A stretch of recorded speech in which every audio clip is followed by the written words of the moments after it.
যে একটা ট্রেন মাত্র গেল আর 40 মিনিট পর আরেকটা ট্রেন। মানুষের জীবন কি অদ্ভুত, তাই না? গন্তব্যহীন ট্রেনে তাদের ছুটে চলে। আপনি শুনবেন গল্প? বলেন। আমার গল্পে ফারদিন আর জেরিনের পরিচয়টা হয় একটু ভিন্নভাবে। ফারদিন বাইক চালাচ্ছিল, জেরিন মোবাইলে চ্যাটিং করতে করতে রাস্তা পার হচ্ছিল। কিছুক্ষণ রেস্ট করলে ঠিক হয়ে যাবে। জি thank you so much. I am really sorry, আমার জন্য আসলে এত কিছু হয়ে গেল। মানে আমি যদি ঠিক টাইমে ব্রেক না করতে পারতাম তাহলে কি হতো বোঝেন? আমি আপনার গায়ের উপরে উঠাই দিতাম, তারপরে আমরা এই রাস্তায় নামতাম যে উই ওয়ান্ট জাস্টিস। অথচ এখানে কিন্তু আমার কোনো দোষ নাই। কি রে মামা, পা ভাঙলো কেমনে? এই সত্যি করে বলতো, তুই কি ডেটিং এ গিয়ে পা ভাঙছিস? ও, তার মানে আপনি ওর গার্লফ্রেন্ড, রাইট? না মানে আমাকে সেভ করতে চাই এমনটা হয়েছে। কি আবল তাবল বলছিস? উনি আমার গার্লফ্রেন্ড হতে যাবে কেন? তাহলে তো তুমি এক এক দিন এক একটা মেয়েকে নিয়ে নিশ্চয়ই ডেটে যাও, আর তার মধ্যে তোর তো আছে বাইক থাকলে তার কোনো কথাই নাই মামা। এক এক দিন এক একজনকে নিয়ে যাও আর আপনি কি এসবও করে বেড়ান নাকি? আরে ধ্যাৎ, কি বলতেছেন আপনি? ওর কথায় কান দিয়ে না তো। একটা সত্যি কথা বললেই হাজির সাহেবের মুখ খারাপ। আমি হসপিটালের সব বিল পে করে দিয়েছি। আপনি প্লিজ পারলি রেস্ট নিয়ে তারপর বাসায় যাবেন। আপনি নিজের খেয়াল রাখবেন। Thanks for saving me. Bye. কি রে মামা, মেয়েটা তো সেই খেলা একটা সবসময় খেলি। হ্যালো। হ্যালো, কেমন আছেন আপনি? জি ভালো, কে বলছেন? আমি অবন্তী। ওই যে আজকে দুপুরে যে মেয়েটাকে সেভ করার জন্য আপনি অ্যাক্সিডেন্ট করলেন। আচ্ছা, কেমন আছেন? ভালো নেই। কেন? আমার না খুব গিলটি ফিল হচ্ছে। পৃথিবীতে সবাই কারো না কারো কাছে কষ্ট পায়, আর এই কষ্টের মাঝেই সুখে থাকা, ভালো লাগা, ভালোবাসার জন্ম হয়। তাই কারো না কারো দেয়া কষ্টটাকে মেনে নিতে হয়। তো কি করছিলেন? আপনার কথা ভাবছিলাম। আর আপনি? কারো দেয়া কষ্টকে মেনে নেওয়ার চেষ্টা করছি। আর ডক্টর আপনাকে যে ওষুধগুলো খেতে বলেছে সেগুলো খেয়ে ঘুমিয়ে যান। জি করব। ওকে বললে হবে না, এক্ষুনি করতে হবে। উঠুন। আচ্ছা যাচ্ছি। আমি তাহলে আজ রাখি। কিরে, তোর ব্যথা কমছে? তোর এই অ্যাক্সিডেন্টের কথা আঙ্কেলকে জানাইছিস? এই না, ভুলেও জানাবি না। জানলেই ঢাকায় চলে আসবে। কিন্তু তাকে তো জানানো দরকার। বুঝতেছিস না? আমি যদি তাকে এখন বলি যে আমি পা ভাঙছি, সে ডিরেক্ট কানাডা থেকে বাংলাদেশ চলে আসবে সিম্প্যাথি দেখানোর জন্য। এটাই আমি চাই না। দেখ কে ফোন দিছে। বাবা। কেমন আছিস বাবা? আছি ভালো। তোর এই মাসে খরচের টাকাটা পাঠাতে দুদিন দেরি হবে। বাবা ওই টাকা না পাঠালেও চলবে, আমার চাকরি হয়েছে। আমার উপর কি তোর অনেক রাগ বাবা? না, রাগ কেন থাকবে? আর আপনার সাথে তো আমার ওই রাগ করার মতো সম্পর্ক না, তাই না? কিরে, ভার্সিটি যাবি না? না মা, আজ না যাই। সামনে না তোর সেমিস্টার ফাইনাল, তাড়াতাড়ি আয়, ফ্রেশ হয়ে নে। আমি তোর জন্য নাস্তা রেডি করছি, আয়। কি হলো, তুই অফিস যাবি না? আজকে ছুটি নিছি। কেন? না, ভাবলাম তোর সাথে সারাদিন কাটাই। তোর ভিসার কি অবস্থা বল? এই তো নেক্সট মান্থ সব কিছু রেডি। মানে কি কনফার্ম? আস্তে দেখা কি অবস্থা করছিস পায়ের? তোর জন্য একটা সারপ্রাইজ আছে। তো সারপ্রাইজ কি গাড়িতে দেওয়া যেত না? আচ্ছা, তুই একটা কাজ কর, তুই বস। কই যাস? বাবা, আমি কি এখানে বসতে পারি? আপনি? হ্যাঁ আমি। বাই দ্য ওয়ে, আপনি যদি এখন আমাকে বসতে বললেন না। ও প্লিজ আপনি মাটিতে বসবেন। আর শুনুন, আপনি আমাকে আপনি করে বলবেন না, শুনতে খুবই বিশ্রী লাগে। কেন? আমি তো আপনার থেকে বয়সে অনেক ছোট। তো তাহলে কি তুই করে বলবো? এতটাও ছোট না আবার যে তুই করে বলবেন। তাহলে কি বলে ডাকবো? কেন তুমি করে বলবেন? অবন্তী তুমি কি করো? আমি পড়াশোনা করি। ও কোথায়, স্কুলে? আপনি কি বোকা? আমি স্কুলে কেন পড়বো? ও সরি তাহলে কি কিন্ডারগার্টেন? আমি অনার্স সেকেন্ড ইয়ারে পড়ি। ও বাবা, তুমি ভার্সিটিতে পড়ো? এবার কিন্তু আপনি আমার সাথে ফাজলামো করতেছেন। না আমি তোমার সাথে কেন ফাজলামি করবো বলো? তুমি কি আমার গার্লফ্রেন্ড হও নাকি ফ্রেন্ড হও যে আমি তোমার সাথে ফাজলামি করবো? আপনি বলেন আমি আপনার কি হই? তুমি হচ্ছে একটা পরী, যার রাগ করলে লাগে ভারী। আপনার ফ্লার্টিং স্কিলস এত বাজে, এই জন্য মনে হয় আপনাকে দিয়ে প্রেম হবে না। আপনি হাসছেন কেন? আচ্ছা, আপনি এই গল্পটা কোত্থেকে শুনছেন? কোথা থেকে শুনিলে? তার মানে এটা কারো জীবনের গল্প। তারপর তাদের দুজনের মধ্যে একটা ভালো বন্ডিং তৈরি হয়। আপনার হাতে টান তো অসাধারণ। কোথা থেকে শিখছেন? মায়ের থেকে। আচ্ছা, আপনার আব্বু আম্মু কোথায় থাকে? সরি। আমি ছোট থাকতে আমার মা মারা গেছে। I am really sorry for asking this question. না ইটস ওকে। আপনি মুরগি নিচ্ছেন না? আমি দিয়ে দিই। না আমি নিয়ে নিচ্ছি।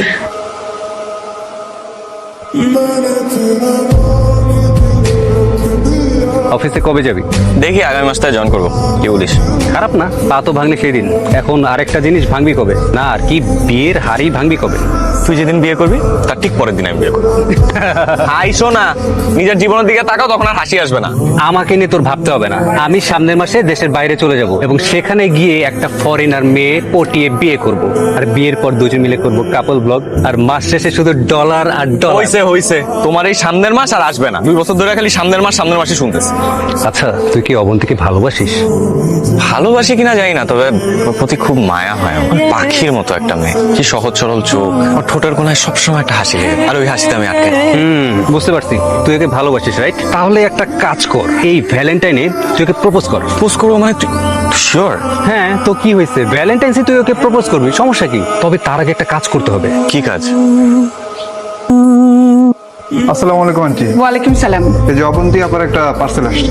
আচ্ছা, তুই কি অনলাইনে কোনো অর্ডার করেছিস? না তো। তাহলে এটা কি? এটা তো তোর নামে এসছে। আচ্ছা, আমি দেখতেছি।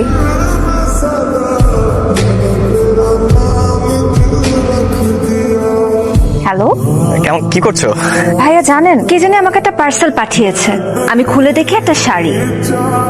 শাড়িটা কি পছন্দ হয়েছে? অনেক সুন্দর শাড়ি।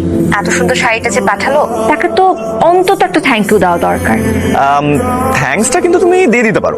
কাকে দিব? যে তোমার সাথে ফোনে কথা বলছে সে। এটা আপনি পাঠাইছেন? হ্যাঁ। Thank you so much. তুমি কি কাল ফ্রি আছো? ফ্রি আছি, বাট কোনো প্ল্যান নাই। একটু দেখা করতে পারবে? কোথায়? অ্যাড্রেস আমি টেক্সট করে দিচ্ছি। ওকে। তাহলে সি ইউ টুমরো।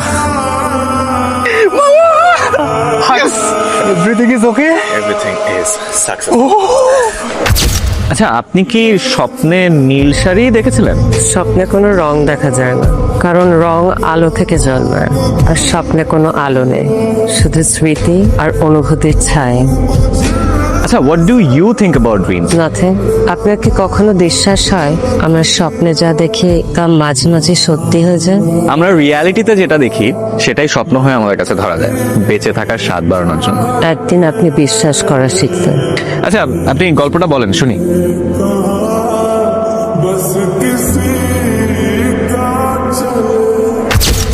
কি হয়েছে? এইভাবে তাকিয়ে আছেন কেন? আমার কি শাড়ি পরা ঠিক হয় নাই? হ্যাঁ, আমি কি উল্টো শাড়ি পরলাম? তোমাকে যে আজকে কি সুন্দর লাগছে তুমি নিজেও জানো না। তুমি একদম অন্যরকম। তাই বুঝি? অন্যরকম কেন? তোমাকে দেখে মনে হচ্ছে নীল আকাশের মাঝে এক টুকরা মেঘ। আমার সামনে একটা নীল আকাশ দাঁড়িয়ে আছে, আর মেঘেরা একটু অন্যরকম হয়, জানো তো? মেঘেরা কেমন হয় সেটা তো আমি জানি না, কিন্তু এতটুকু বুঝতে পারছি আপনি আমার প্রশংসা করছেন, আর নিজের প্রশংসা শুনতে আমার ভীষণ ভালো লাগে। যাই হোক, হ্যাপি ভ্যালেন্টাইন ডে। সিঙ্গেলদের আবার ভ্যালেন্টাইন্স ডে। যেহেতু আমরা দুজনেই সিঙ্গেল, তাই আমাদের উচিত ছিল কালো শাড়ি পাঞ্জাবি পরে শোক দিবস পালন করা। না না না না, নীল শাড়িতেই তোমাকে সুন্দর লাগছে, তবে মাথাটা একটু খালি খালি লাগছে। ওয়েট, আপনি কি করে জানলেন গাছটা আমার পছন্দ? কারণ আমার তোমাকে পছন্দ, তাই ভালোবাসা এনেছি। নেবে? কোথায়? এতটুকু? একটু ভালোবাসবে আমায়? ভালোবাসবো কিনা জানি না, কিন্তু ভালোবাসা গ্রহণ করলাম। Abanti, I love you. I love you. তো না, seriously, I love you. Seriously I love you.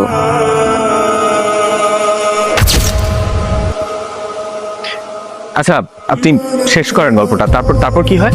Fardin আর জেরিনের সম্পর্ক ভালোই চলছিল। সমস্যা ছিল জেরিনের বাবা। সে যখন তাদের সম্পর্কের ব্যাপারে জানতে পারে, কিছুতেই মেনে নিচ্ছিল না।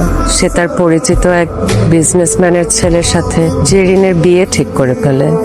তখন ফারদিন আর জেরিন পালিয়ে যাওয়ার সিদ্ধান্ত নেয়। আচ্ছা, তারপর বলেন তো কি হয়?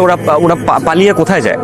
ফারদিন জেরিনের জন্য অপেক্ষা করছে, কিন্তু জেরিন আসবে না।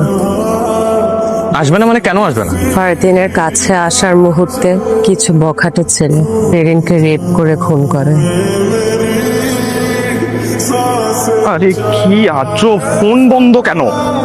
ফোনটাও ধরতেছে না। আচ্ছা, আপনি তো মানে গল্পের শেষটা তো লেখেন নাই, তাই না? মানে এটা তো ভিন্ন কিছু হইতে পারে। আপনি আমাকে একটু বলেন না। সম্ভব না। দেখেন তো, আপনি স্বপ্নে কি এই মেয়েটাকে দেখছিলেন? আপনি জানেন আপনার স্বপ্নের প্রত্যেকটা scene by scene, line by line, word by word আমার জীবনের সাথে মিলে।